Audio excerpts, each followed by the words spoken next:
లూదియా తన యొక్క ఇంట సంఘం ప్రారంభమయ్యింది. ఎలాంటి పరిస్థితుల్లో ప్రారంభమైంది?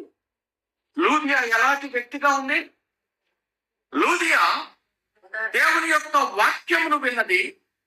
తన హృదయాన్ని దేవుని యొక్క వాక్యానికి పూర్తిగా ఇచ్చేసింది. పూర్తిగా ఇచ్చి తన ఇంటి వారికి వచ్చి, ఇంటి వారికి యేసుక్రీస్తు మాత్రమే దైవం, యేసుక్రీస్తు ద్వారా మాత్రమే పాప క్షమాపణ, యేసుక్రీస్తు ద్వారా మాత్రమే ఆశీర్వాదం, యేసుక్రీస్తు ద్వారా మాత్రమే పాపం మీద జయం. యేసుక్రీస్తులో ఉంటే పాపం క్షమించబడింది, పాపం మీద పూర్ణ జయము వస్తుంది. నమ్మింది.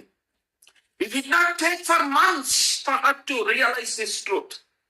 ఈ సత్యాన్ని అర్థం చేసుకోవడానికి లూదియాకి సంవత్సరాల పట్ల, నెలల పట్ల ఒక్క సందేశము విని ఆ మాటకు లోబడి